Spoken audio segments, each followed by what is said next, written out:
কিয়ামতের ময়দানে সাত শ্রেণীর লোককে আল্লাহ পাক আরশের নিচে ছায়া দিবে। যেই দিন আল্লাহর আরশের ছায়া ছাড়া দুনিয়ার মধ্যে অন্য কোনো ছায়া থাকবে না।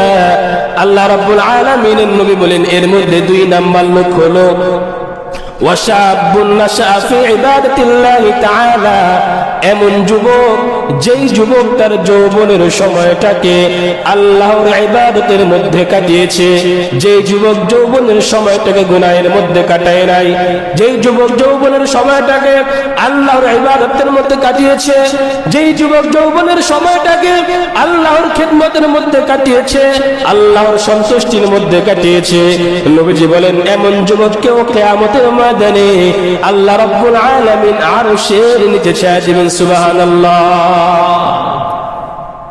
যুবক বয়সের ইবাদত আল্লাহর নিকট সবচাইতে বেশি প্রিয়। নবীজি বলেছেন ইগতানিম খামসান ক্বাবলা খামসিন, নবীজি বলেছেন ও আমার উম্মত, 5টি জিনিস আসার পূর্বে 5টি জিনিসকে মূল্যায়ন করো।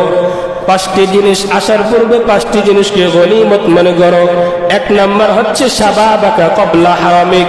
নবীজি বলেন বৃদ্ধ বয়স আসার পূর্বে যুবক বয়সটাকে মূল্যায়ন করো। বৃদ্ধ বয়স আসার পূর্বে যুবক বয়সটাকে মূল্যায়ন কিভাবে করবেন?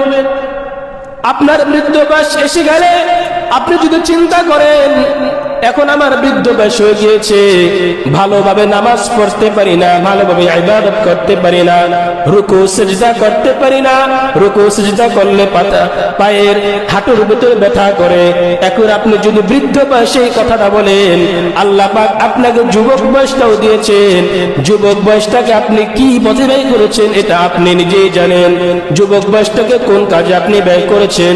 যুবক বয়সটাকে যদি আপনি ভালো কাজে ব্যয় করে থাকেন তাহলে কিয়ামতের ময়দানে আপনিও আল্লাহ রাব্বুল আলামিনের আরশের নিচে ছায়া পেয়ে যাবেন। যুবক বয়সের ইবাদত আল্লাহর নিকট কেন প্রিয়? যুবক বয়সে মানুষ যেটা ইচ্ছা সেটাই করতে পারে। যুবক বয়সের ইবাদত আল্লাহর নিকট কেন সবচাইতে বেশি প্রিয়? যুবক বয়সে মানুষ ইবাদত যেটা ইচ্ছা সেটাই করতে পারে।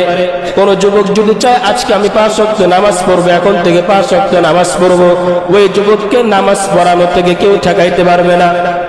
যুবক মানুষ সে যদি ইচ্ছা করে আমি 5 ওয়াক্ত নামাজ মসজিদে এসে পড়বো, সেই যুবককে কেউ ঠেকাইতে পারবে না। কিন্তু বৃদ্ধ মানুষ যে অসুস্থ, সে বৃদ্ধ হয়ে গিয়েছে, সে যদি ইচ্ছাও করে যে 5 ওয়াক্ত নামাজ মসজিদে এসে পড়বো, তার যদি অসুস্থতা থাকে তাহলে সে কি পড়তে পারবে মসজিদে এসে?